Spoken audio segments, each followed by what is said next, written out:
The topic that I will be covering in this talk is how to obfuscate network topologies such that they appear to be secure against a particular kind of denial of service attacks, which is called link flooding attacks. And this project is joint work together with Petar Tsankov, Laurent van Bever, and Martin Wetsche from ETH Zurich, as well as Vincent Lenders from ArmaSwiss. And for the beginning, let's start with the example of such a small network. And let's assume that in this network, some of the hosts are infected, are participating in a botnet, and some others are not and are potential targets of attacks.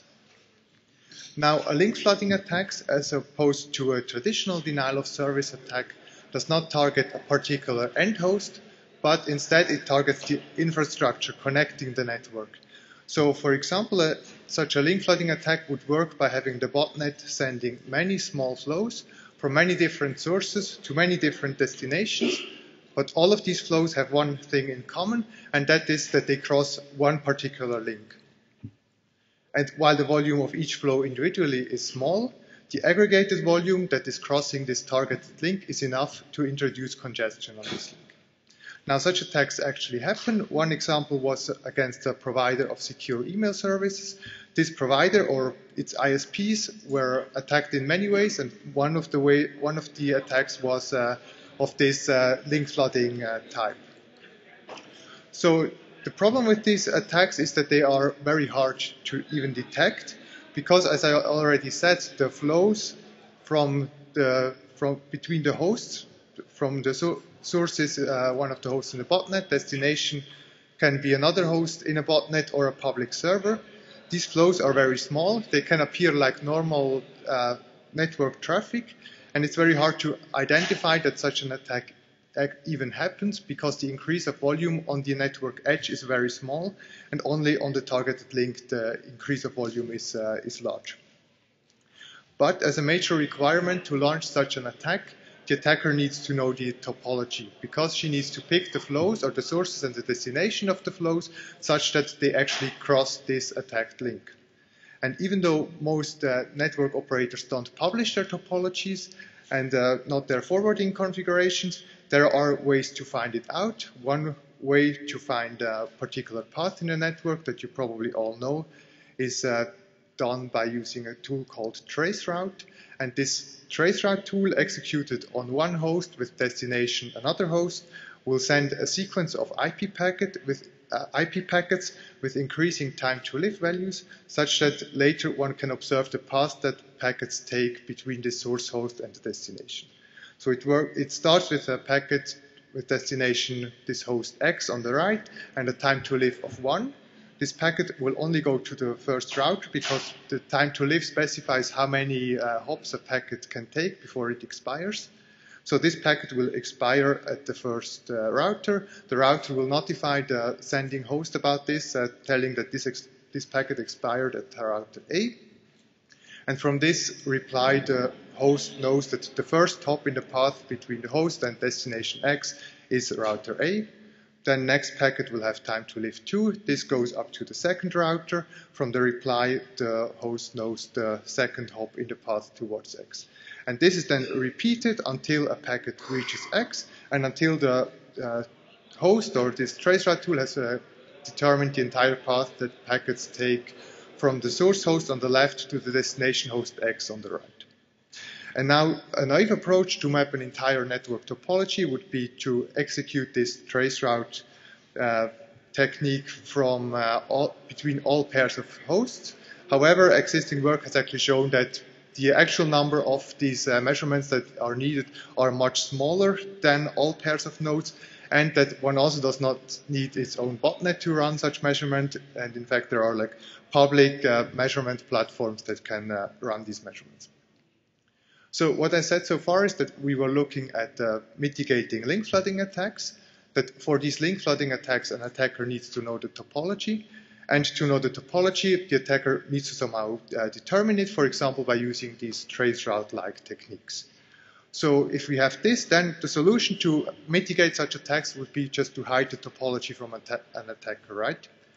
And the answer to this is yes, it would be a solution, but the problem is with this, you make a lot of non-malicious users unhappy, because as it turns out, this traceroute tool or similar techniques are one of the main tools that people use to debug network connectivity issues. So by just hiding the topology or by blocking these traceroute tools, one would remove an important debugging tools for legitimate network users. And I've shown here a few examples of emails from the NANOG mailing list, which is the North American Network Operators Group mailing list, that show that people actually in practice very often use this traceroute tool to debug connectivity or routing problems. So our approach then was, maybe we can just hide parts of the network topology.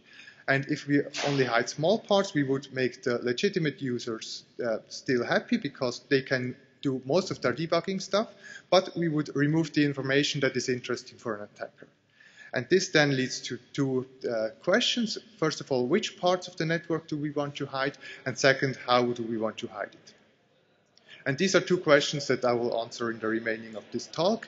And I will group the talk into three sections. In the first part, I explain how our NetHide system takes the existing physical topology as an input and produces a virtual topology that is robust against link flooding attacks and is still similar to the physical topology. In the second part, I will explain you how NetHide deploys this virtual topology on top of the existing physical topology using programmable networks. And in the last part, I will give you some brief insights in the evaluation that we did. We are not the first ones to look at link flooding attacks, and in general, mitigating these attacks can be, the solutions to mitigate these attacks can be classified into two categories. The first one would be reactive, that are approaches that act upon a link flooding attack is happening, and then they try to, for example, modify the bandwidth of flows or the routing with the goal of being able to distinguish between attack traffic and legitimate user traffic. The problems with these approaches is that they don't actually prevent the link flooding attacks, and they have an impact on the production network traffic. The second category are proactive approaches, which usually apply some kind of obfuscation in order to prevent link flooding attacks. But the problem there is that they have an impact on these debugging tools that non-malicious users are using. And so our approach falls into the second category, but with also a particular focus on maintaining the usability of these debugging tools. So let me now come to the first part to the first building block of our system, which takes the physical topology as an input and produces a virtual network topology that is robust against link flooding attacks and has maximum practicality. What do we mean by to be robust against link flooding attacks? For this, let me first briefly summarize the attacker model that we assume. We assume an attacker that has control over a certain number of bots, for example, of a botnet, and has a certain number of flows to run. While by flows here we mean traffic between routers, so not individual TCP flows, for example. And we assume that the attacker has no prior knowledge of the topology and that she uses these traceroute-like techniques to map the topology in the beginning. A topology that is secure against such an attacker is one where for each link, the load on this link, which we measure in terms of the flow density or just the number of flows that use these links, is smaller or equal than the capacity of this link. If we have this property holds for a physical topology, we don't need any obfuscation at all. If it doesn't hold, then we will modify this topology such that we obtain a resulting topology for which this property holds. Now that if, as an attacker, if you know that we applied this kind of obfuscation, you could of course still try to attack this, and for this we identified two basic strategies.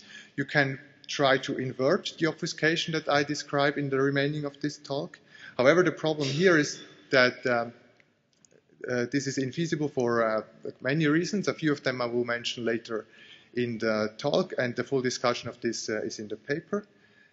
The other strategy would be to look at the virtual topology and to try to guess a feasible attack that works in the physical topology. Here, this can work, but as we show with simulations in the paper, the overhead that is introduced by this is quite significant.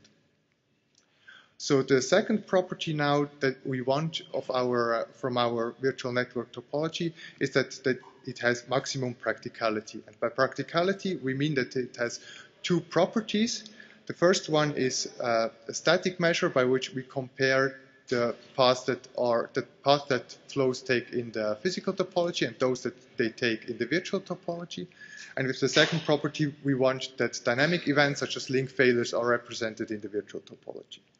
So an example for the first part would be that if we have this physical path that packets actually take, we would like to have a path between the same hosts in the virtual topology to be somehow similar, ideally identical, and we don't like a path that is completely different with completely different nodes or completely of a different length. And this property we call accuracy. The second property here, we want that if a link failure occurs in the physical topology, that this link failure is accurately represented in the virtual topology and that it does not appear as multiple or no link failures in the virtual topology. And this property we will call the utility. So now that we have the goal, the properties that we want from our virtual topology, the next question is how do we actually compute it? And what we did is we implemented this as an optimization problem, as an ILP, and we solved it for the best result that for a topology that is secure and it has the maximum accuracy and utility.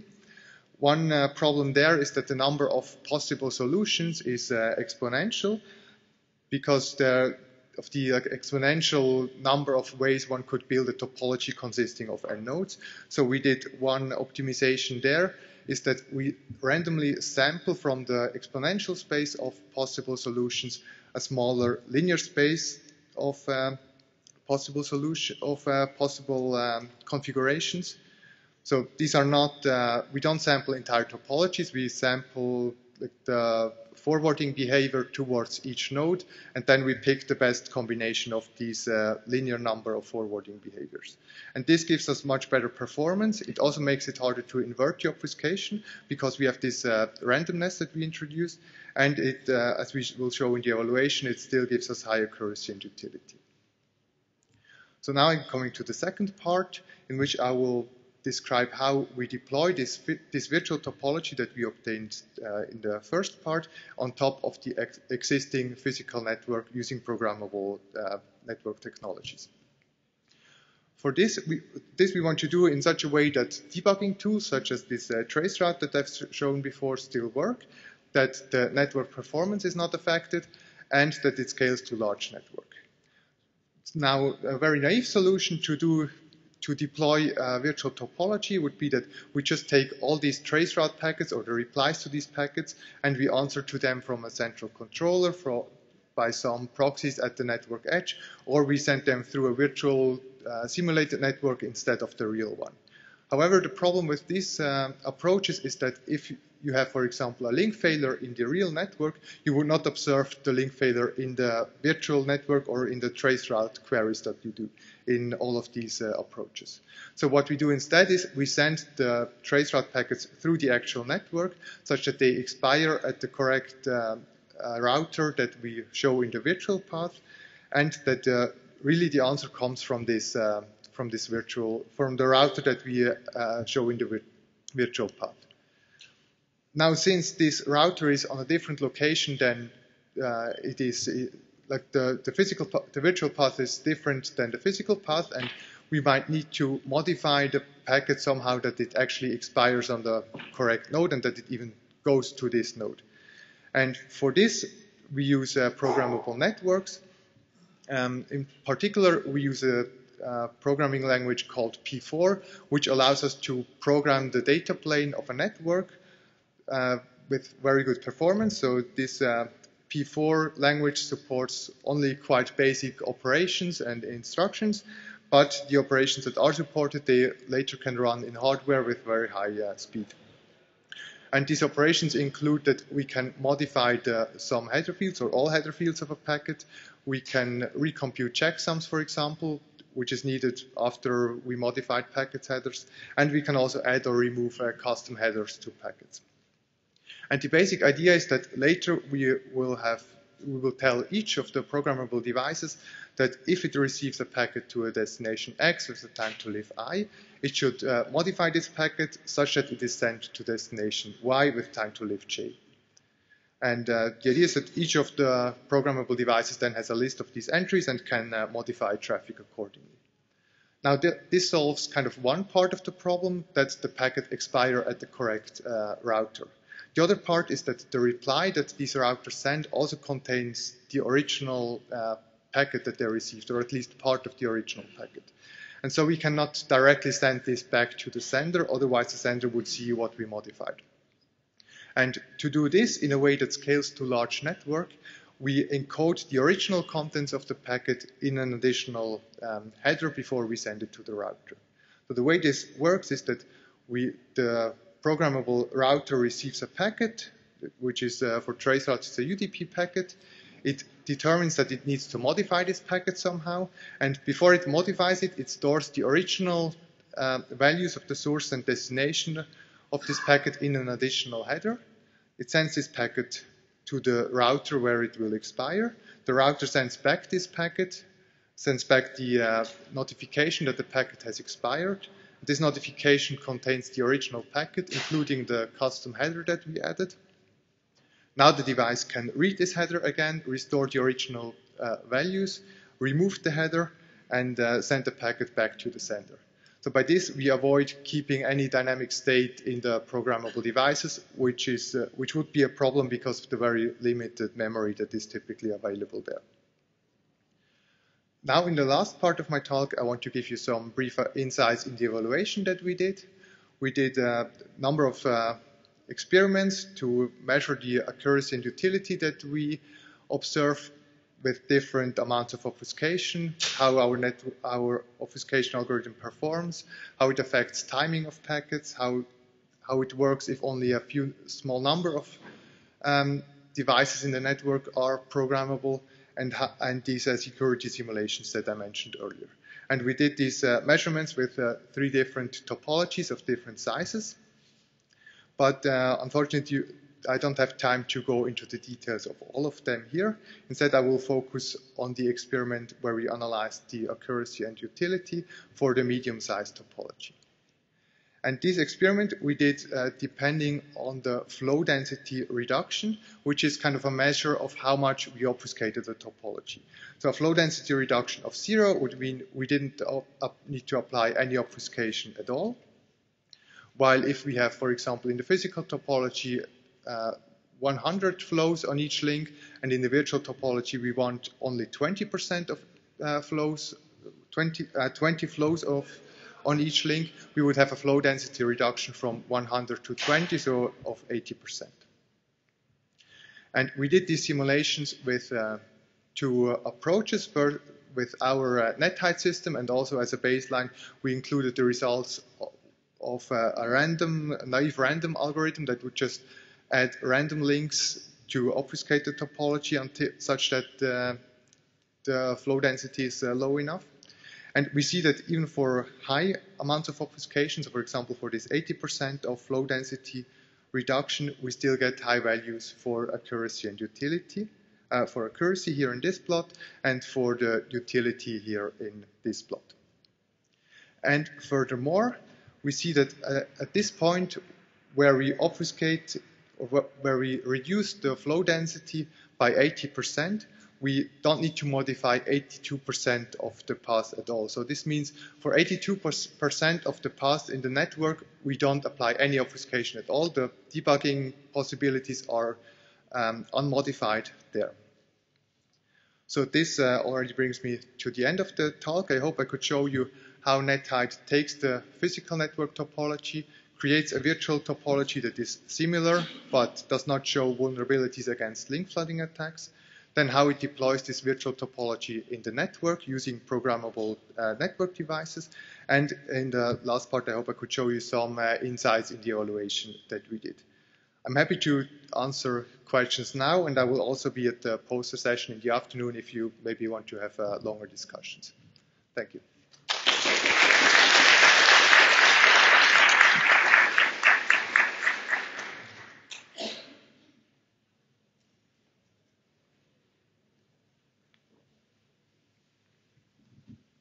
for the talk.